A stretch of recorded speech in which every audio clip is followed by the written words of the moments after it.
नमस्कार दोस्तों, बाबू भैया वाले क्लास में एक बार पुनः आपका स्वागत है। आज के वीडियो में हम लोग करेंगे प्रैक्टिस सेट 37 यूपी पेट के लिए भारतीय राज्य व्यवस्था, जो कि आपके एग्ज़ाम के लिए काफ़ी महत्वपूर्ण होगा। तो चलिए बिना देर किए हुए सबसे पहले क्वेश्चन की शुरुआत करते हैं। सबसे पहला क्वेश्चन है दोस्तों, सर्वोच्च न्यायालय का न्यायाधीश अपने पद से त्यागपत्र किसको दे सकता है? काफ़ी महत्वपूर्ण क्वेश्चन है। सर्वोच्च न्यायालय का न्यायाधीश अपने पद से त्यागपत्र किसको दे सकता है? ऑप्शन ए देखिएगा, राष्ट्रपति को। ऑप्शन बी, प्रधानमंत्री को। ऑप्शन सी, विधि मंत्री को। और ऑप्शन डी है बाबू भैया आपका, भारत के महान्यायवादी को। तो इसका राइट आंसर हो जाएगा ऑप्शन नंबर ए, यानी भारत सर्वोच्च न्यायालय का न्यायाधीश अपने पद से त्यागपत्र किसको दे सकता है? तो राष्ट्रपति को दे सकता है। और संविधान के अनुच्छेद 124(2) में क्या कहा गया है? यह प्रावधान है कि सर्वोच्च न्यायालय का न्यायाधीश अपना लिखित त्यागपत्र राष्ट्रपति को दे सकता है, जो कि काफ़ी महत्वपूर्ण क्वेश्चन था ये आपके लिए। आगे बढ़ते हैं क्वेश्चन नंबर 2 की तरफ। क्वेश्चन नंबर 2 देखिएगा, राज्यसभा का पदेन अध्यक्ष होता है। राज्यसभा का पदेन अध्यक्ष होता है। ऑप्शन ए देखिएगा, राष्ट्रपति। ऑप्शन बी, उपराष्ट्रपति। ऑप्शन सी, प्रधानमंत्री। और ऑप्शन डी है दोस्तों, उपयुक्त में से कोई नहीं। तो इस क्वेश्चन का राइट आंसर क्या हो जाएगा आपका? इस क्वेश्चन का राइट आंसर हो जाएगा, राज्यसभा का पदेन अध्यक्ष उपराष्ट्रपति होता है, न कि राष्ट्रपति होता है। भूलिएगा नहीं, काफ़ी महत्वपूर्ण क्वेश्चन है। राज्यसभा का पदेन अध्यक्ष उपराष्ट्रपति होता है। और संविधान के अनुच्छेद 63 में क्या कहा गया है? तो भारत में एक उपराष्ट्रपति होगा। अनुच्छेद 63 के अनुसार भारत में एक क्या होगा? उपराष्ट्रपति होगा। लेकिन अनुच्छेद 64 में क्या कहा है बाबू भैया? तो अनुच्छेद 64 में कहा गया है कि भारत का उपराष्ट्रपति ही राज्यसभा का पदेन अध्यक्ष होगा। एक क्वेश्चन, इस पे भी ध्यान रखिएगा, ये छोटी छोटी बारीकियां आपसे गलती ना हो। अगला क्वेश्चन देखिए, क्वेश्चन नंबर 3, भारतीय संविधान दिवस मनाया जाता है। ये क्वेश्चन तो आपसे कतई नहीं गलत होना चाहिए। अगर इस क्वेश्चन का आंसर आप जानते हो तो आप हमें कमेंट करके ज़रूर बताइएगा। भारतीय संविधान दिवस मनाया जाता है। ऑप्शन ए देखिएगा, 26 अक्टूबर। ऑप्शन बी, 26 नवंबर। ऑप्शन सी, 26 जनवरी। और ऑप्शन डी दोस्तों, 15 अगस्त। तो इसका राइट आंसर क्या हो जाएगा? इसका राइट आंसर होगा ऑप्शन नंबर बी, यानी भारतीय संविधान दिवस 26 नवंबर को मनाया जाता है। और संविधान की प्रस्तावना में 26 नवंबर 1949 का उल्लेख उसी दिन के रूप में किया गया है जिस दिन भारत के लोगों ने संविधान को क्या किया था? तो अपनाया था। ये क्वेश्चन काफ़ी महत्वपूर्ण है। आगे बढ़ते हैं क्वेश्चन नंबर 4 की तरफ। क्वेश्चन नंबर 4 है, किस संविधान संशोधन बिल के द्वारा वोट देने की आयु 21 वर्ष से घटाकर 18 वर्ष कर दी गई? किस संविधान संशोधन बिल के द्वारा वोट देने की आयु 21 वर्ष से घटाकर 18 वर्ष कर दी गई?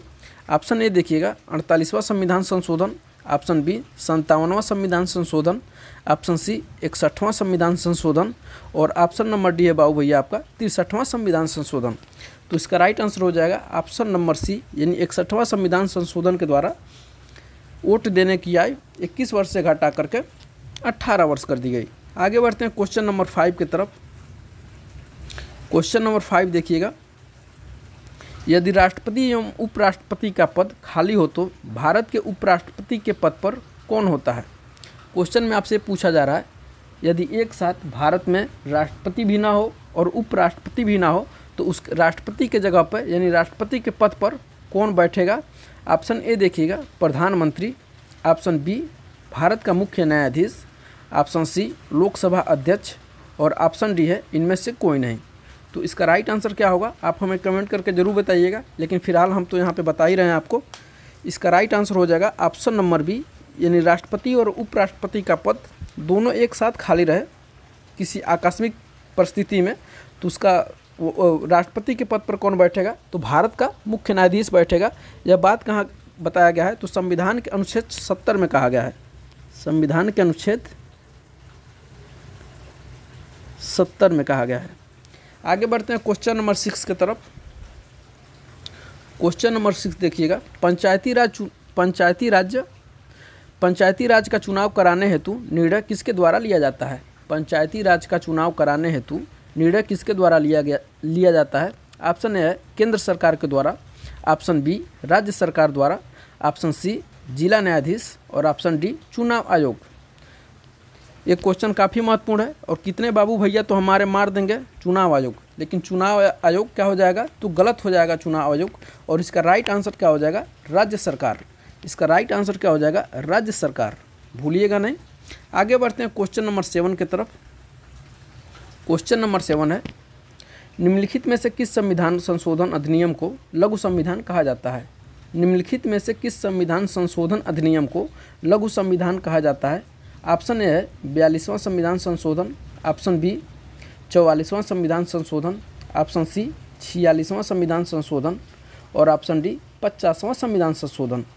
तो इसका राइट आंसर क्या हो जाएगा ऑप्शन नंबर ए यानी 42वां संविधान संशोधन 1900 कब हुआ था 1976 में हुआ था, और इसी संविधान को क्या कहा जाता है लघु संविधान कहा जाता है। और 42वां संविधान संशोधन के अनुसार संविधान के प्रस्तावना में क्या जोड़ा गया था तो समाजवादी, पंथ निरपेक्ष और अखंडता सब जोड़ा गया था। किसके कहने पर तो सरदार स्वर्ण सिंह समिति के कहने पर।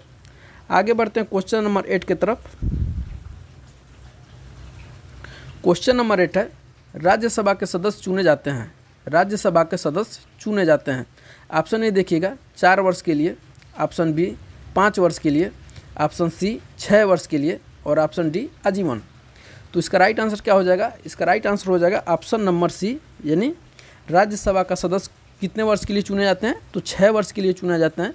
और लोकसभा के सदस्य कितने वर्ष के लिए चुने जाते हैं तो 5 वर्ष के लिए चुने जाते हैं। ये दोनों क्वेश्चन में आप कंफ्यूज नहीं होंगे। और ये भी याद रखिएगा कि राज्यसभा का सदस्य बनने के लिए आपका न्यूनतम आपका आयु कितना होना चाहिए तो 30 वर्ष, और लोकसभा सदस्य बनने के लिए आपका आयु कितना होना चाहिए तो 25 वर्ष। आगे बढ़ते हैं क्वेश्चन नंबर 9 की तरफ। क्वेश्चन नंबर 9 है, पंचायती राज विषय है।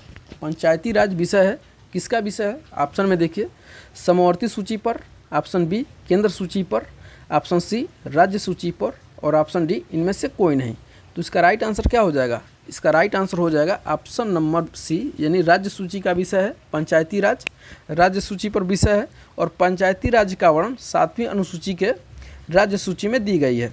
पंचायती राज का वर्णन 7वीं अनुसूची के राज्य सूची में दी गई है। और 3 सूचियाँ हैं दोस्तों, थोड़ा आपके जानकारी के लिए हम इस क्वेश्चन को एक्सप्लेन करना चाहेंगे। 3 अनुसूचियाँ हैं, केंद्र सूची,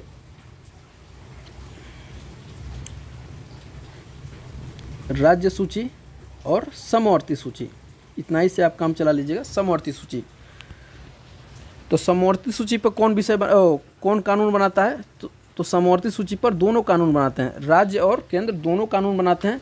लेकिन दोनों में विवाद होने पर किसका मान्य होगा तो केंद्र का मान्य होगा। आगे बढ़ते हैं क्वेश्चन नंबर 10 की तरफ, जो आपके लिए काफ़ी महत्वपूर्ण होगा। अगर भारत के राष्ट्रपति के चुनाव में कोई विवाद है तो अगर भारत के राष्ट्रपति के चुनाव में कोई विवाद है तो उस विवाद का सौंपा जाता है, यानी उस विवाद को सौंपा जाता है। किसे सौंपा जाता है और निपटारा कौन करता है उस विवाद का? ऑप्शन में देखते हैं भारत के महाधिवक्ता को, ऑप्शन बी संसद को, ऑप्शन सी भारत के सर्वोच्च न्यायालय को और ऑप्शन डी इनमें से कोई नहीं। तो इसका राइट आंसर हो जाएगा बाबू भैया आपका ऑप्शन नंबर सी। इन राष्ट्रपति के चुनाव में अगर कोई विवाद होता है तो उसका समाधान करने के लिए इस विवाद को किसे सौंपा जाता है तो भारत के सर्वोच्च न्यायालय को सौंपा जाता है। तो कैसा लगा मेरा आज का क्वेश्चन आप हमें कमेंट करके ज़रूर बताइएगा। और दोस्तों आपके एक कमेंट से हमें काफ़ी सारा मोटिवेशन मिलता है और आपके लिए हमें कुछ बेहतर करने का और मन करता है। तो ठीक है, इस वीडियो को अपने दोस्तों के साथ ज़्यादा से ज़्यादा शेयर करिएगा और मिलते हैं हम अगले वीडियो में। तब तक के लिए बहुत बहुत धन्यवाद।